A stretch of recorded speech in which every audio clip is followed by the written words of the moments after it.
Ассалаумағалейкум. Менің есімім Ерлан. Мен сіздерге бір оқиға айтқым келіп отыр.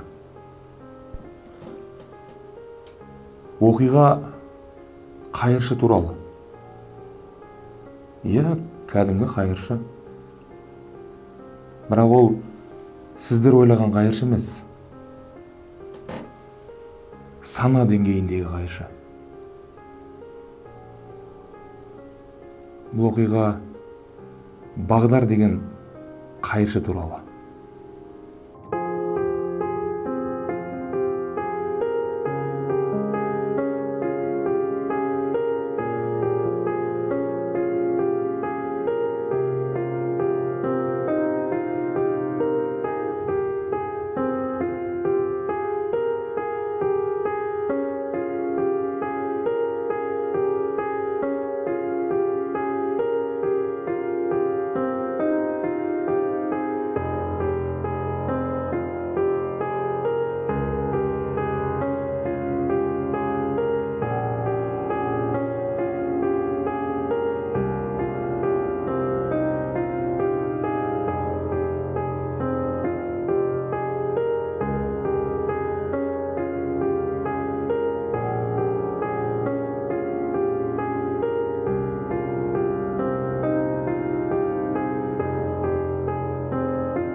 Жалпы, қыз баласы үшін бақытты өмір сүру деген қалай деп ойлайсыздар, білесіздер ме? Ол біріншіден жақсы мамандықты меңгеріп, 3 бірдей қызыл диплом алып, одан кейін беделді компанияда жұмыс істеуме, жоқ әлде бай жігітке тұрмысқа шығып, барлық жағдайыңды жасатып, не ішем, не жеймін демей, Дубайда өмір сүруме. Жоқ әлде үшінші бір нұсқасы бар, ол ешқашан ешкімге тұрмысқа шықпай, өзің үшін балалар үйінен бір баланы асырап алып, өзіңнің кәсібіңді жасап, өміріңнің соңына дейін ешкімге бағынышты болмай өту. Ал сен не істер едің деп сұрайсыздар ғой. Мен шынымды айтсам білмеймін. Ал бірақ оның жауабын менің құрбым Дина біледі. Дина келе жатыр. Қазір Динадан сұрап білеміз. Қалайсың? Көп күтіп қалдың ба? Жоға, өзім де жаңа ғана келгем. Сонымен? Не деп жауап бердің? Айта бер. Айтқанда не айтам? Не айтам деген ес, кешегі айтқаныңды айтсайшы. Мен оған ойланам дедім. Амина, ондай нәрсені ойланбайды, сразу я деп жауап бере салады, болды. Дина, енді бірақ қалай айтсам екен? Амина, қыз бақытты дегеніміз не? Сенің ойыңша? 3 диплом алып, жұмыс істеп жүру ма? Әлде бай жігітке тұрмысқа шығып, не ішем, не кием демейсің? Европада аралап, рахаттанып жүру. Нағыз бақыт сол емес пе? Дина, білесің бе, ол маған не деді? Дубайға барамыз деп айтты. Жарайды, Дубай болса Дубай. Сонда, бұдан басқа сен не дейсің? Егер мен сенің орныңда болсам, я дейтінем, ойланбастан. Дина, сонда қыз баласы үшін? Иә, қыз баласы үшін байлық ең маңыздысы. Түсінікті. Ал, не істейсің? Мен звондайын ба, или өзің айтасың ба? Жарайды, көндірдің.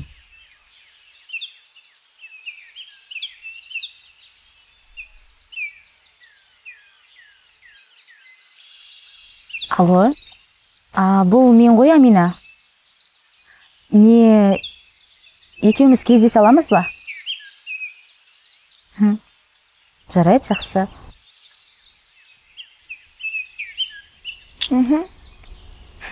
Осылай істеу керек. Несін ойланып жүрсің оны? ұмытып кетіппін қазір.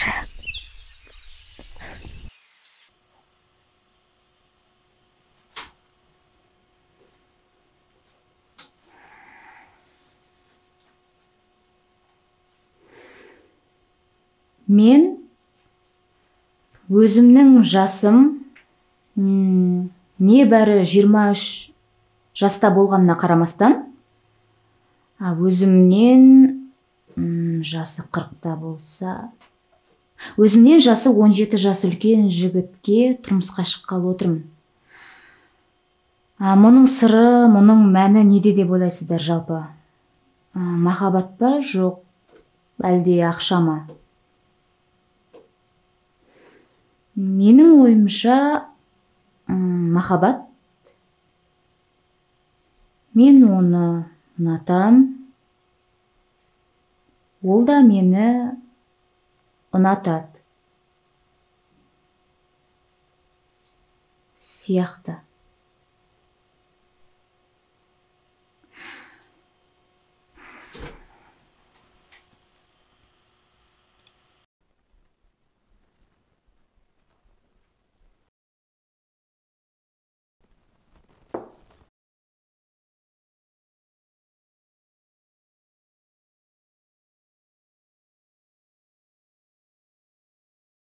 Әмина, сен бүгін менің қара костюмді үтіктемепсің ғой. Бүгін сол костюммен баратын жиналысым бар еді. Болды, мен керек емес.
Мен түсінбедім.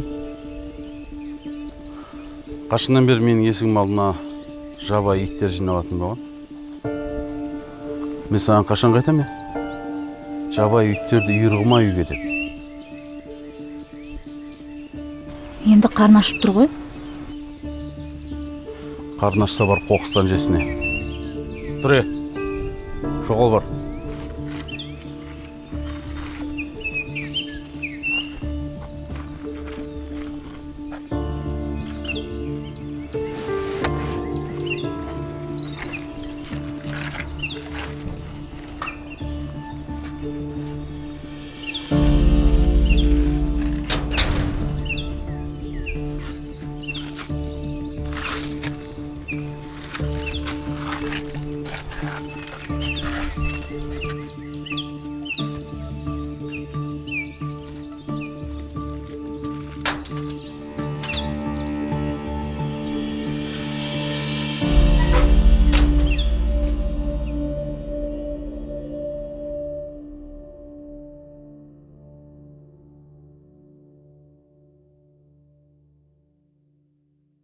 Иә.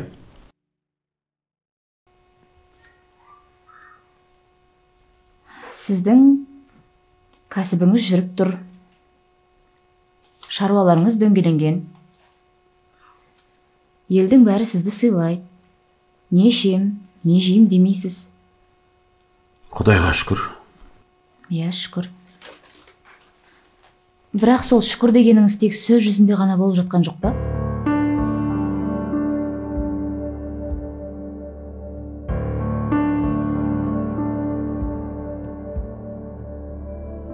Әмина, мен саған бір нәрсе айтайын. Бірақ одан кейін бұл тақырыпқа қайтып келмейік, жақсы ма? Иә, сенімен толықтай келісем. Менің жағдайым жақсы. Мен баймын. Менің кәсібім дөңгеленіп жатса, демек мен дөңгелете білем деген сөз. Иә, менің ақшам көп. Демек мен ақшаны таба алам деген сөз. Айналадағылардың барлығы түгел мені сыйлайды. Мен баймын, және осылай айтуға толықтай хақым бар деп ойлаймын. Бұдан кейін маған зекет беру, садақа беру, біреулерге қайырымдылық жасау деген нәрселерімді тықпалама. Мен дүниемді оларға тарату үшін тауып жатқан жоқпын. Ұқтың ба? Одан кейін екінші мәрте менің еңбектермен тапқан дүниемді көшеде жатқан біреулерге таратып жатқанымды көретін болсам, маған ренжіме. Сені де солардың қасына қосып айдап жіберемін. Мен түсіндің ба? Мен саған сұрақ қойдым.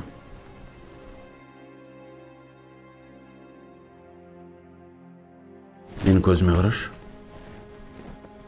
Сенің қарның аш па?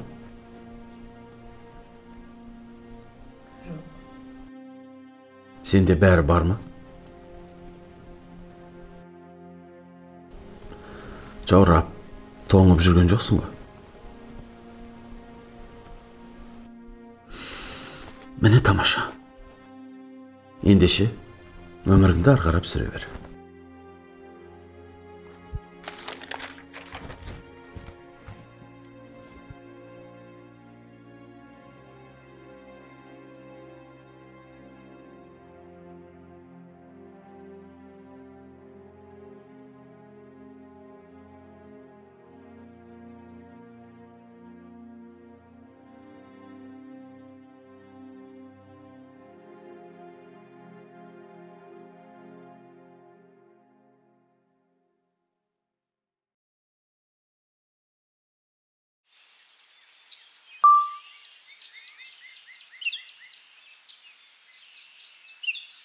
Қыз баласы үшін бақыт деген не ол?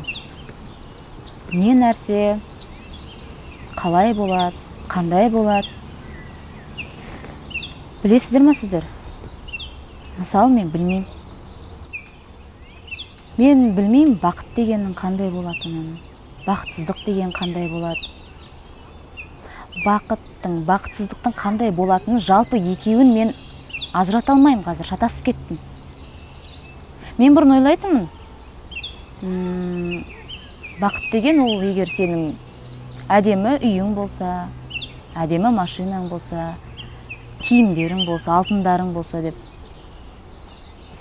Менде дәл қазіргі сәтте соның барлығы бар, бірақ мен бақытты емеспін.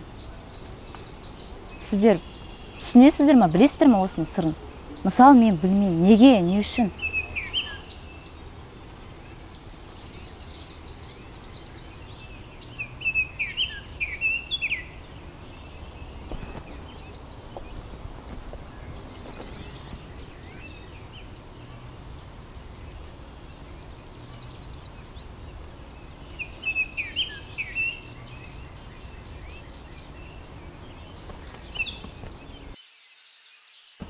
Сәлем. Мен де жаңа келген. Ал. Не жағдай? Не айтам мен саған? Мен ойлаушы едім алдын. Қыз бала деген бай жігітке біреуге тұрмысқа шығып, жағдайының бәрі жасалса, бұдан асқан бақыт деген не деп? Ал сенің айтып отқаның мынау. Сені ұрады ма? Жоқ, ұрмайды. Көзіңе шөп салып жатыр ма? Салмайды деп үміттенем. Екінші әйел аламын деп жатыр ма? Жоқ. Мен не керек саған? Сенің өміріңді армандап жүрген миллион қыз бар ғой, білесің ба соны? Мен де бұрын солай ойлайтынмын, Дина. Түсінесің ба? Бақыт деген ол байлық, бәрі бар болса деп. Бірақ Дина, менің толықтай бақытты болуыма бір нәрсе кедергі. Не кедергі? Білмеймін, түсінбеймін өзімде. Қалай айтсам болады? Қыз бала деген? Бір өзімді толықтай бақытты сезінуіме бір тылсым нәрсе кедергі жасап тұрған сияқты, бірақ мен білмеймін оның не нәрсе екенін. Түсіне алмаймын, Дина. Қызық екен.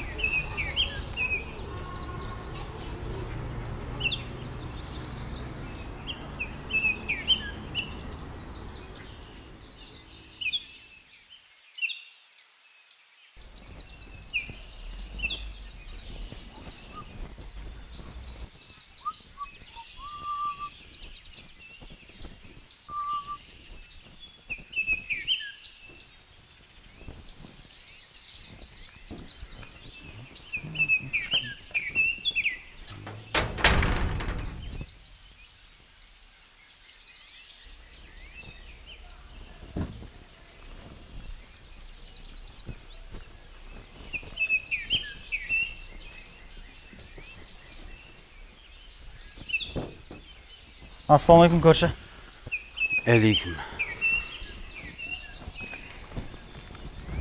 Көрші, бір өтінішпен кеп тұрам. Иә? Айлыққа дейін 20 мың теңге бере тұрыңызшы.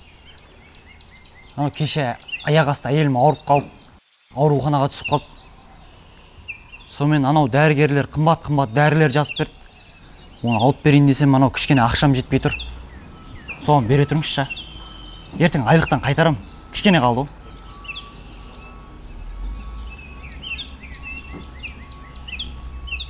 Ақша дейсің ба?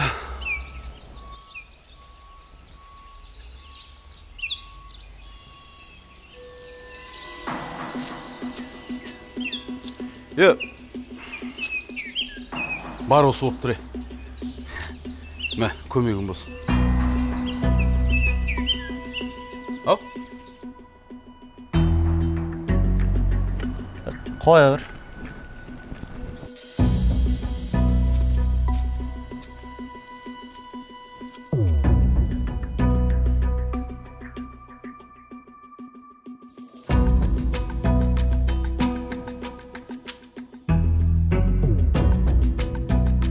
Осындай қайыршылардан шаршадық.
Амина, бұл анамнау емес, Океан Сити деген дүкеннің балығы. Дәмі ерекше сазан, е?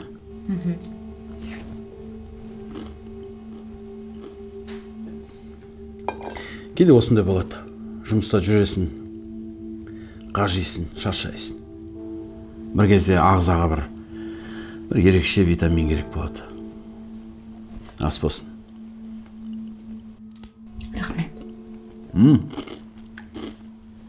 Айтпақшы, сен бұның бағасын білмейсің ғой? Қанша деп ойлайсың бағасы? Білмеймін, қанша тұрады? Қазір естісең, таңғаласың. Мына тұрған бағасы 12.000 теңге. 12.000? Иә. Көрдің бе, біз қандай қымбат балық жеп отырмыз.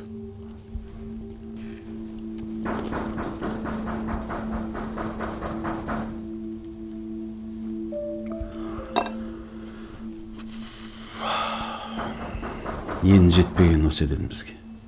Тура тамақтанып отырғанда. Қазір бар башам мен. Отыр. Өзім ашым. Балығын же.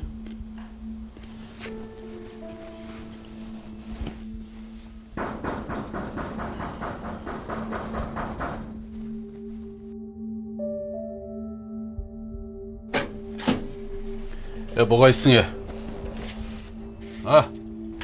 Ассалаумалейкум бауыр. Уағалейкум ассалам. Бауыр, майы бетпеш мазаңды алғанмын. Бірақ менде амал жоқ болып тұр ғой. Жағдай солай. Әркімнің есігін қағып, сұрамастан басқа шара жоқ менде. Айтсайын, тез айтшы, бол, уақыт жоқ. Бауырым, көлікпен апатқа ұшырап қалдық. 3 балам бар еді көлікте. Көмектесіп жіберші. Онда апатқа ұшырасың, полиция хабарласпайсың ма, мен үйіме неге келіп тұрсың? Хабарластым. Қазір келеді. Бірақ маған ондай көмек керек емес. Енді? Балаларым аш. Жейтін кішкене бір нәрсе болса бересің ба? Бір-екі үйдің есігін қақтым, бірақ ашпады. Берші бауырым. Балаларымның қарны аш еді. Бауырым, балаларың аш болса, менің не кінәм бар бұл жерде, айтшы маған. Балаларың аш болса, тамақтандырса басқа жерден барып. Менің үйімде дым жоқ, шынымды айтам. Бір әйелім ғана бар, екеуміз ғана үйде. Төк жоқ жейтін. Бауырым, үйіңнен балықтың иісі шығып тұр ғой. Өтініш. Құдайдан қайтсын. Мен түсінбедім. Қатты ескеп қоясың ба не? Балық жоқ үйде ешқандай. Біз балық жеп отқан жоқпыз. Сен шатасқан мұрның. Бар енді. Бар деймін, жоғал. Қайыршылар.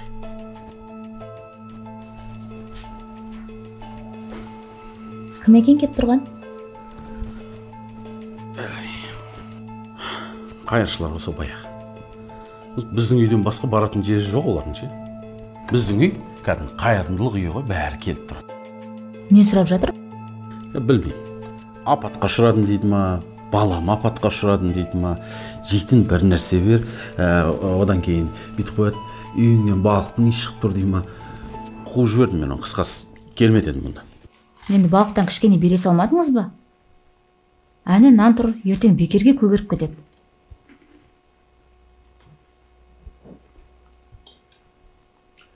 Амина, біз екеуміз бұл тақырыпқа қайтып оралмаймыз деп келіскен едік қой. Онда тұрған не бар? Кішкене балық берсеңіз, одан бір ештеңеңіз кем қалмайды ғой?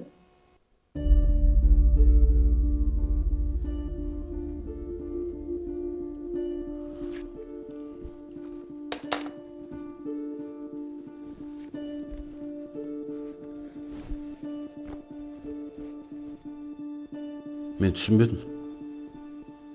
Сен не қайтадан мен дүниемді санайын дедің бе?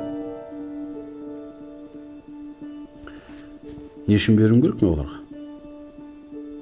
Бермеймін ме ешкімге? Әрбір жол апатына түссе, баласын қарны ашса тағы бір нәрсе болса, мен беріп отыруым керек пе таққан дүниемді? Әлде қарызбын ба мен оларға?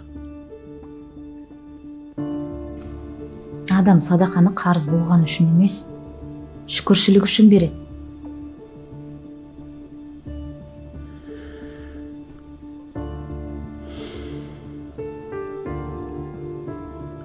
Шүкір деп, әрбір тапқан таянғанында жұрттарға таратып беретін болсам, менде өзімде не қалады? Түгім қалмайды ғой менің, Әмина, бұл жол сенің мына ақылың маған ұнаған жоқ. Доғар болды. Айтып жатқан сөздерің маған жағып жатқан жоқ сенің. Бермеймін дедім ба, бермеймін ешкімге. Мен маңдай термен тапқан ақшамды көшеде жатқан бомждарға тарат берген міндетті емеспін. Ол өткені менің ақшам, менің дүнием, бұл менің үйім, түсінесің ба? Ашпа қарындар барып жұмыс істесін, тапсын өздері. Екі қолға бір күрек жұмыс табылады. Олай менің есігім алдына келіп, мүләйімсіп отырып, менің дүниемді алып кету жол бермеймін мен оған. Болды. Осымен тоқтатайық әңгімені. Енді бұл туралы қайтадан сөйлеспейік. Балығың же. Тойып қалдым.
Болды ғой енді. Жететін шығар.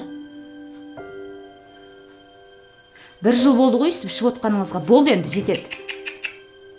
Тиіспе. Алма. Ол маған көмектеседі. Қайтып көмектеседі? Арақ қайтып көмектеседі?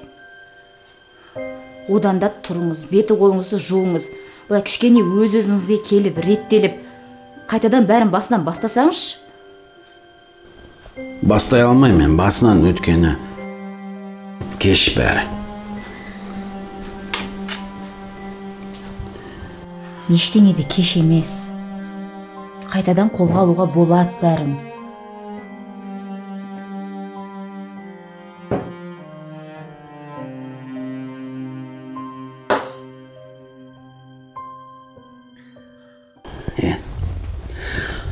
Банкрот. Банкрот деген білесің бе сен? Сен өмірде банкрот деген сөз естігенсің бе өзі? Мен банкротпын. Менде түк жоқ қазір, түк қалған жоқ, мен банкротпын. Сен бизнесте бір нәрсе түсінесің ба? Бұл бизнес дейді бұны. Бұны банкрот, мен банкротпын, менің дымым қалған жоқ енді қазір. Ал сен басынан баста дейсің ба?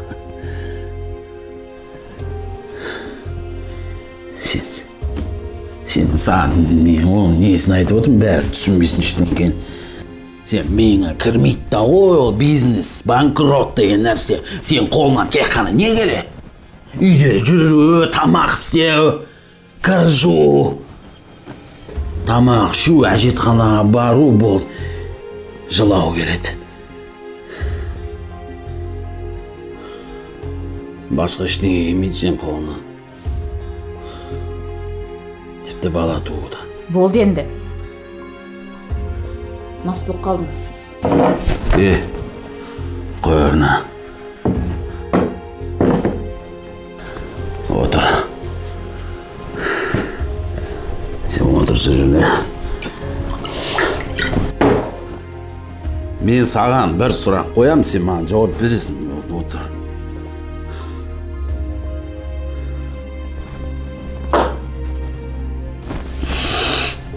Сен мені жақсы көресің ба? Сен мені жақсы көресің ба? Иә. Өтірік.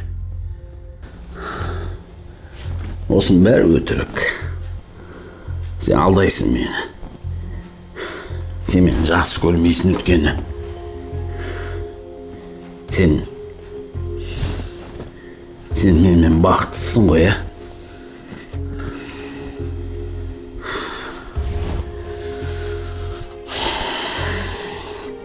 Со үйленген күннен бастап сенің көзіңде маған деген махаббат болмаған әмені. Мен оны білем ғой бәрін. Сенің көзіңде маған деген сезім болмаған сол кезде.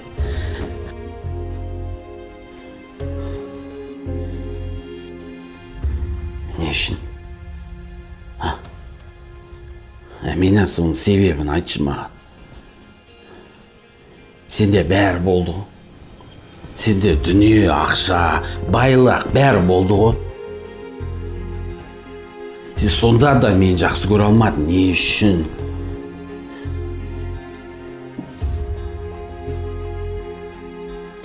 Мен саған бұрыннан айта алмай жүрген бір құпиямды ашам кез.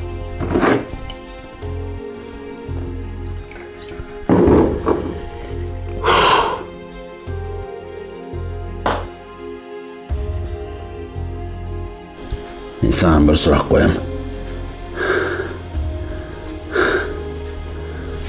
Сен соған жауап бересің. Сен менімен бақыттысың, ә? Бақыттысың. Онда мен саған бұрыннан айта алмай жүрген бір құпиямды ашайын. Мен басқа біреуді сүйіп қалдым. Кімді? Кімді? Ол маңызды ма не саған? Мен оны мына үйге тоқал қылып әкелем. Немесе мен ажырасам. Не айтып отырсыз? Әміне, не естісең, мен саған соны айтып отырмын. Мен шаршадым бәрінен. Өтіріктен шаршадым мен, түсінесің ба? Сен маған, я, мен сізді жақсы көрем, ана мұна бәрі өтірік ол. Мен саған сенбеймін, Амида. Мен мына өмірден шаршадым. Өтірік өмірден шаршадым, түсінесің ба? Сонда сізге бәрі оп-оңай екен да, иә? Ал мен ше? Мен не істеймін? Менің тағдырым қандай болады? Не болады? Кім ол ұнатып қалған адамыңыз? Кім ол ұнатып қалған адамыңыз? Ол маңызды ма не қазір? Ең бастысы ол мен бақытты қылады бұда. Қалған маған қызық емес.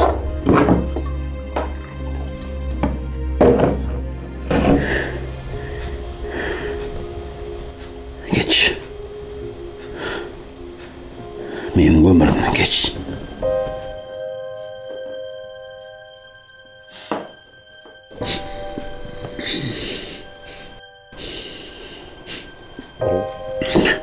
Кетші.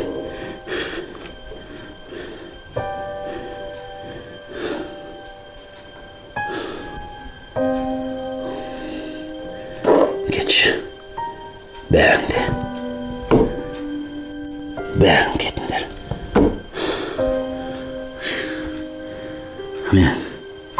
Мен жалғыз болмай қалғандарын керек емессіңдер. Мен банкротпын.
Ассаламу алейкум, брат. Уалейкум салам. Нанға тиінбеш, брат. Кет бар машинаны бұлғайсың. Брат, жаппаш терезе.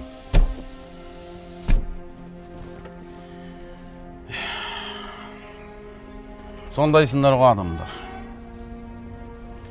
Қаты кессіңдер, Астарыңда көлік, қолдарыңда телефон. Асадаға беруді білмейсіңдер.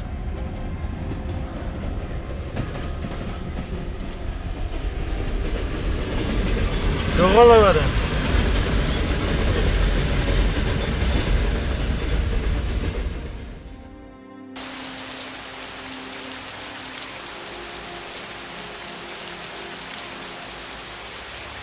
Al, asımız atalımdan olsun. Amin Allahu Ekber. Çendir. Lan men çendir. Toyasınlar, ha? Yıkı. Al, bismillah.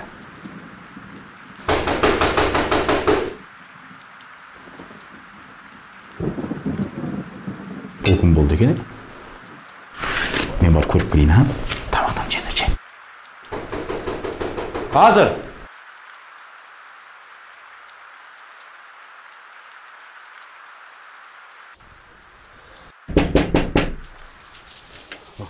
Ассалаумағалейкум. Келіңіз. Уағалейкум ассалам. Жүзі жылы адам бірінші рет көрдім, біраз болды.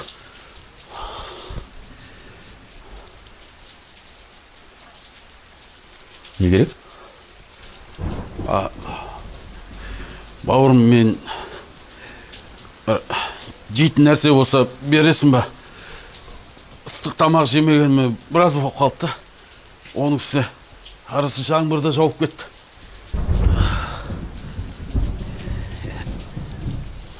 Қазір көрші үйде не бар екен?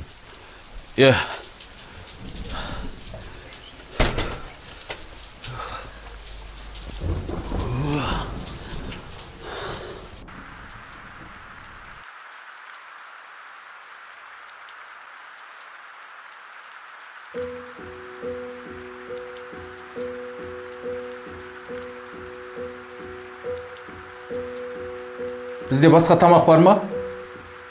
Жоқ, тек сол ғана.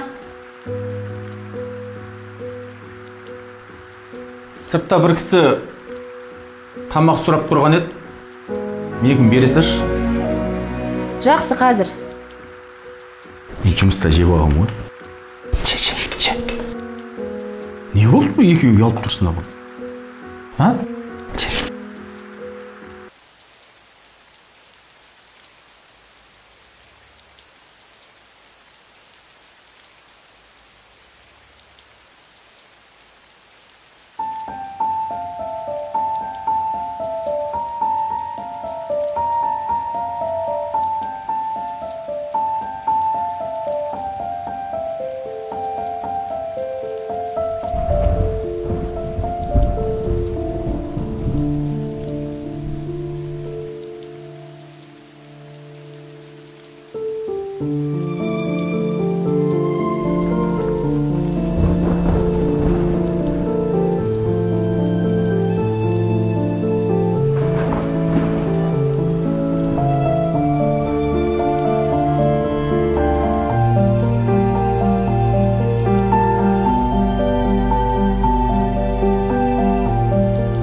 Мен деп көкірек ұрғаннан ешқандай пайда жоқ. Егер түбінде ешкім болмаса. Өйткені бұл өмір. Өмірде түрлі жағдайлар болады. Бүгін хан сарайында патша болып отырғаныңмен, ертең біреудің есігін қағып тұратын қайыршыға айналатыныңа кімге біл? Ойланыңыз. Себебі бұл өмір. Бұл сынақ.